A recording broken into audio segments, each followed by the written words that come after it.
What's up, guys? Welcome back to Newswave. Well, yesterday online controversy broke out around Sony's new system that's coming up here pretty soon, as it appears you need an internet check-in for an accessory. Well, we'll go over that here today. Also, we are going to be talking about that Xbox partner preview that showed up with, I think, some pretty good reveals, and we'll also be taking a look at a rating that's popped up that appears to show one of Nintendo's big releases for the Switch next year could be coming sooner than we thought. Guys, if you enjoy these videos, make sure to hit that like button, helps out a ton, and if new here to the Spawnwave channel, make sure you subscribe down below. And we're going to start today with Nintendo and their Switch Online service, as they have announced another Nintendo 64 game, and in fact, we'll be able to check it out later this week. We can see this posted up over on YouTube with the trailer, and it's still fun to see these, as Nintendo technically has to make modern trailers for N64 games. In this case, it's for Mario Party 3, which a lot of people look back on as their favorite Mario Party of that generation, and they say, according to legend, when friends and family gathered around a Nintendo 64 system to compete in Mario Party 3, fun times were bound to follow. Yeah, sure, fun times and a lot of broken friendships. Anyway, it is out October 27th, so tomorrow. Exciting stuff there. And it's something I'll be checking out and might even play a few rounds over on the Spawncast network. And now looking forward, we have 1080 Snowboarding. I believe that's the last game for the revealed roadmap with N64 titles. Then on the Game Boy Advance side, I think we still have Golden Sun and I believe F-Zero. So those will be the last three games. Then after that, it is the question of what is next. Maybe they won't put out a roadmap and it'll just be surprise releases. In fact, that's kind of how I'd be leaning now, as we assume going into 2024, we'll start to hear about what they have planned for their next system. And maybe that means some improvements or upgrades even to NSO. I guess we'll see. Also, it looks like after more than a decade, we could see some movement for Dragon Quest X, which is not at all what I was expecting to hear, but we can see this posted up by Gamatsu.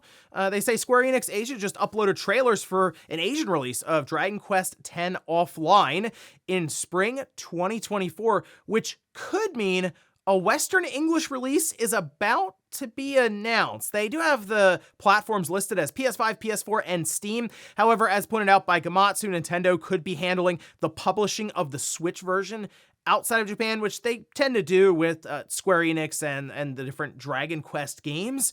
They also mentioned this is speculation. However, it does appear that Dragon Quest X or Dragon Quest X has been built up to maybe see a release outside of Japan for a while, and this is a game that I just never played because it was only in Japan. It's on the Wii. There have been like translation packs put out there, so you could technically check it out on like what a modded Wii, but it just, I was hoping we would eventually see an official localization and release outside of Japan, and could happen here. Definitely worth keeping an eye on to see if Square Enix finally makes the move more than a decade later. Oh, and we did get updated player numbers for Starfield, as it was moving along rapidly, 6 million players after release for the game, and now we can see this posted up. This is the transcription of the Microsoft conference call with Satya Nadella, going over just Microsoft at large, but he did hone in on their big gaming release with Starfield, where he says, "We released Starfield this quarter to broad acclaim. More than 11 million people have played the game to date. Nearly half of hours played have been on PC, and on launch day, we set a record for the most Game Pass subscriptions added on a single day ever." Now, we didn't get any like legit like hard numbers for Game Pass subscriptions, but the fact that it did drive at least a number that set it as a record for most subscriptions added on a single day is kind of the direction they wanted to go in there with a release like Starfield, and it'll continue to get subscriptions, I'm sure, throughout the holidays into next year, as they do have plans for downloadable content and other updates, which also includes just the community at large making different mods and full planets for it. So yeah, Starfield, it's going to have a long roadmap ahead of it, I'm sure, but at least for now, seems to be getting the job done for Microsoft heading into the holidays. And guys, with some of the quick news out of the way, let's get into the bigger stuff. Let's start right away with the controversy that exploded online yesterday when it came to Sony and their new PlayStation 5 console, of course, being dubbed the PlayStation 5 Slim.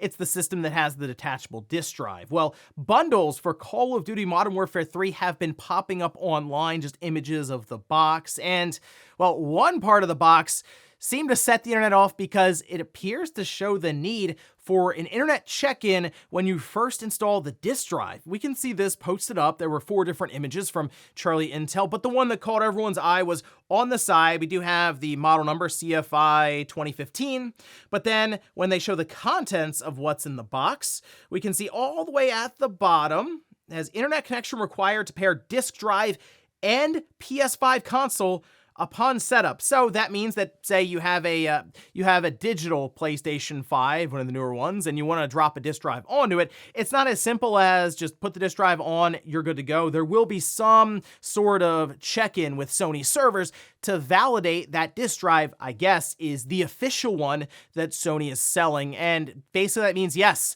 there is online DRM with a physical add-on accessory that you buy for your console. Now, having DRM like built into these systems at setup isn't necessarily a new thing, as Microsoft's been doing this since like the Xbox One. You've needed an internet connection to complete that setup, and people really started realizing it with the Xbox Series consoles, but now seeing it with an accessory that you buy separate from your system is, I'll admit, very, very strange and very, very annoying. And people have been trying to dig into this, figure out, okay, why exactly? I will admit some of the stuff going into it is humorous, because it's kind of being painted like Sony is like victimized here. They have to follow DMCA laws. Specifically, if we look over on VGC, as they started to dig into this a bit more, they did cite, I guess, what could be causing this, saying this may be partly due to Section 1201 of the Digital Millennium Copyright Act, which says it is illegal to circumvent a technological measure that effectively controls access to a copyrighted work, which in this case is the firmware on the disk drive. They also cite an article from Wired in 2020 where they tried to swap disk drives between 2 different PlayStation 5 consoles, and it didn't work. And I could have told you that because I've been dealing with this stuff since the PlayStation 3 and the Xbox 360 days, probably even the original Xbox now that I think about it. Basically, these systems internally have a drive board that's dubbed the daughter board and then your main motherboard. And those have to match up. Well, specifically one chip on the daughter board, because trust me, I transplanted that chip a couple of times when a drive board was going bad, and it still worked. It just housed, basically, a key that matched up with the motherboard to authenticate it. Most people didn't know because it was sealed in the system. You have to go through the magical warranty sticker at that time, and, well, T8 screws, T10 screws, it was basically impossible for most people, right? But it was something that we had to go through a lot. However, the thing that's very interesting to me as somebody who worked on so many of these systems, I observed this issue being resolved by Sony multiple times for different models. There was a PlayStation 3 Slim system, I believe it was the 3001, that removed the need for a daughter board, and we called those dummy drives because the authentication key was just on the motherboard, and the disk drive had no real board to it other than things that would control the motors and stuff, but nothing that would differentiate it from any other drive. So we could just drop them in and out as we needed to repair it. The PS4 Pro, same exact thing. They removed the daughter board completely, and at this point, at least what we're seeing with this new PS5 Slim, they've almost got there, except the problem they're running into is there's no magical warranty sticker or anything. They're advertising that it can be changed out completely, and that's where people believe that the DMCA 1201 clause comes into effect. My only issue with that is Sony's been taking advantage of DMCA to take down quote-unquote hackers and pirates or repair people for a long time now, so I don't necessarily buy into the idea that, what's Sony gonna do? They have to play by the rules that they basically lobbied to set back in the 90s. No, in this case, it's pretty obvious. Sony, I feel like, wants this because it just works to circumvent any kind of issues they may find themselves in when it does come to the hacking scene, or really, I mean, look at what happened with the 360. People were flashing the disk drive and you were just running burn games in it. I feel like Sony is just thinking, well, you know what? There's DRM on this accessory, and that's just kind of how it is. And yeah, it's really annoying, and it'd be so much better if you could just drop the disk drive on, and that's it. Now, as far as I can tell, just based on the wording, it's a single thing, like a single-use thing, so you check in once and that's it. But I do wonder what happens if you then take the drive and go to another PS5. Do you have to do the check-in all over again? Is it even possible to go from one to the other, or is that disk drive just completely locked to that PS5 specifically at that time? I feel like it's not, but we won't know until we get our hands on it and people can kind of test it out for themselves. But just know at this time, if you're picking up a PS5 Slim and you want to activate the disk drive or just attach it, you will need an internet connection. And maybe down the road, Sony decides to remove that as they move on from the PS5 generation for, I guess, just game preservation's sake. Next up, let's talk about Xbox's partner preview event that took place yesterday, and it ran for a bit more than 20 minutes. And I was going through this. I thought it was pretty good. There weren't any kind of announcers or anything there. They went from trailer to trailer to trailer, and we saw genuinely new stuff across the board. So let's just go through it here, starting with Like a Dragon Infinite Wealth. They showed off how ridiculous this series can get, and at times, really how creative. They just add all kinds of different things into this to basically smash whole other genres into it. And at this point, you have a life sim or a city builder, or I guess you could just call it an Animal Crossing mode, where it started off you creating your own house and completely customizing and editing it as you would like. And then, oh yeah, you just have an entire island that you do that to. So you're building shops, you're making relationships with different people. It's almost like a game inside of a game, and we've seen that before with some of these different Like a Dragon titles. Go look at Yakuza Like a Dragon, that great example of one where they had a bunch of like smaller games in there where you were even running a business, and it was like a day-by-day thing for activities and keeping up to date with expenses. It's pretty cool kind of what they throw in there to change things up and keep the series itself feeling fresh. That, of course, coming out January 26th, and I'll be checking this one out immediately. We then moved on to Akaro Will Not Die. Then we have Still Wakes the Deep, that's early 2024. RoboCop Rogue City, this is next week, November 2nd. Still looks awesome. I still recommend it for RoboCop fans, basically from the demo that I played, so I need to check out the full game itself, but I will after checking out the demo. It at least sold me on it. Dungeons of Hinterberg. Then we had Spirit of the North 2. They moved on to this recap, and by the way, all these companies out there, I think this is a good idea. You get halfway through the show, and then you stop for a minute and just run a card that goes over the different trailers and games that you've seen so far, and put any dates or any serious information up there at a time. I think that's a good plan. Then we moved into Metal Gear Delta Snake Eater. This was an in-engine look, and they said it's still pre-alpha, which makes me wonder if this game's gonna hit 2024. Starting to get the 2025 vibes from this one, but I will say, visually speaking, for it being pre-alpha, looks good. I think people who are fans of Metal Gear Solid 3 are getting more and more excited after seeing this, and it is being done on Unreal Engine 5, which, slight concern, only because some of the Unreal Engine 5 games that weren't made by, we'll say, Epic Games, have been kind of sketchy on consoles. However, I'd like to think that as we go through this generation, that will be worked out, and performance and visuals and stuff will actually get better. Then we had Manor Lords, that's April 26th. The finals open beta, that starts today, and I've heard people say that this is actually a pretty fun sort of shooter, and I might check it out. It's an open beta. Why not? You can jump in and try it out, again, starting today.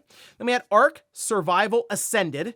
Alan Wake 2 closed things out with gameplay, and the game looks good. I believe reviews are dropping today, but it is out tomorrow, and I think it fits in perfectly with kind of that Halloween spooky kind of vibe. So yeah, I'm picking up Alan Wake 2, and this might be one, I think I'm gonna pick this one up on the Xbox. I thought about it, and I still relate Alan Wake just to the Xbox brand. I think because I played Alan Wake, the first one, on the Xbox 360 way back in the day, and that's just how long it's been to finally get this sequel. But up and down the list here for what I was expecting going into their partner preview event and some of the games they mentioned going into it, I was pretty happy. I thought it was a good show, having some fun surprises out of things like a Dragon meets Animal Crossing, and then getting an in-engine look for what felt like out of nowhere for Metal Gear Solid Delta. It's good stuff. So yeah, overall, pretty good presentation. And in our last bit of news, let's talk about a big release coming up from Nintendo that fans have been calling for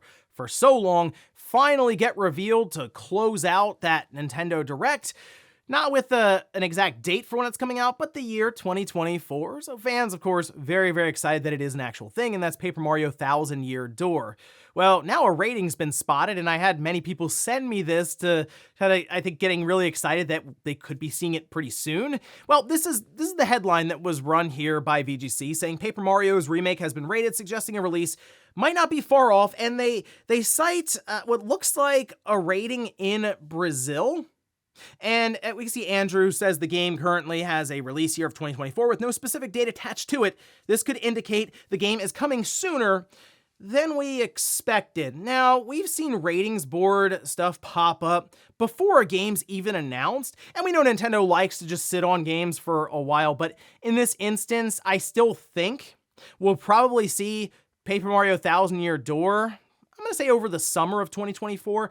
I don't necessarily think it's going to fall in the second half of the year, because I think at that time, we'll probably be talking about hopefully talking about Nintendo's launch lineup for games going into their next system, and we have to be talking about Metroid Prime 4 at that time, right? And really looking at Thousand Year Door, I just feel like the colors, the visuals, the aesthetics feels like a summer game or a spring game, you can even say. So I'm kind of measuring that one up as a June release, but I don't necessarily see a Brazilian rating popping up as it coming even sooner than that, as in, oh, it's going to come out before Princess Peach. It might come out before Luigi's Mansion, maybe. We're still waiting for an exact release date on that one, but I still think this is probably like May or June, like around when Nintendo would normally have their E3 time. That's really when I'm sizing this up for release. But yeah, exciting stuff. Technically, that means, yeah, we're less than a year away from a remake that people, like I said, have been calling for so long, so exciting stuff. And before we go to the comment of the day, we're gonna take a look at the poll that I posted up yesterday, where I ask, are you picking up Star Ocean's second story R? Okay, 13% say I'm picking up ASAP, 30% say maybe later during a sale, okay, 57% say no, I'm not interested. The nice thing here with Star Ocean is it's not a full-priced game, it's I believe $50, and I really think the art style is genuinely interesting to look at, and the game itself, many people, for Star Ocean fans, see as the best Star Ocean game ever made. So I am glad that they're specifically Square Enix taking their time and actually attempting a legitimate remake here. But I'm excited to jump into it. It's, again, the situation of there's just a lot of games right now. This comes out the same day as RoboCop next week. So I'm going to be bouncing between RoboCop, where I'm rolling down a hallway, just blowing people up, and then jumping over to this really cool-looking 1632-bit-esque kind of game from way back in the day on the PS1. What an interesting year in gaming. And we'll finish up with the comment of the day, as you're seeing here. This is from Mr. Kratos. Says, it's crazy how Metal Gear Solid Collection barely works on Steam Deck, yet all games run fine. Through an emulator. Yeah, the PC version of the Master Collection is not great. It's very, very weird with some of the keyboard controls, some of the resolution figures that, yes, the community is already attempting to fix, and in some cases they've been able to up the resolution to 4K, but there's some weird editing stuff. Some of the UI breaks at times from it. It's just, I don't really know why Konami went back, looked at this and said, you know what? Bare minimum effort, because that's what it really feels like. Even on consoles, it's just not, it's not great. I tried playing Metal Gear Solid 2 on the Switch. I just picked up that specific version because I remember how awesome of an experience it was on the PS2. Still is, by the way. Runs 60 frames on the PS2, and it just felt so sluggish on the Switch, which is very unfortunate. Same feeling I got when I played it on the Vita. So if you are on PC, I recommend just emulating it because, yeah, it's just a better experience, which is unfortunate because, well, Master Collection is an official release from Konami, so go figure. And ladies and gentlemen, that's going to do it here for Newswave. If you enjoyed this video, guys, hit that like button. If not, hit the dislike. Leave comments down below about everything we talked about here today. Well, there's the news that Sony will require a one-time check-in for the disk drive accessory you'd pick up for your PlayStation 5. What do you think of that one? And then also, what about that Xbox partner preview event with things like a Dragon Infinite Wealth and Metal Gear Delta showing up, and Paper Mario Thousand Year Door? It is slated for 2024, but do you think we're getting it early in the year, or you think that's going to be a holiday 2024 release? Thanks guys for watching, and I'll see you next time.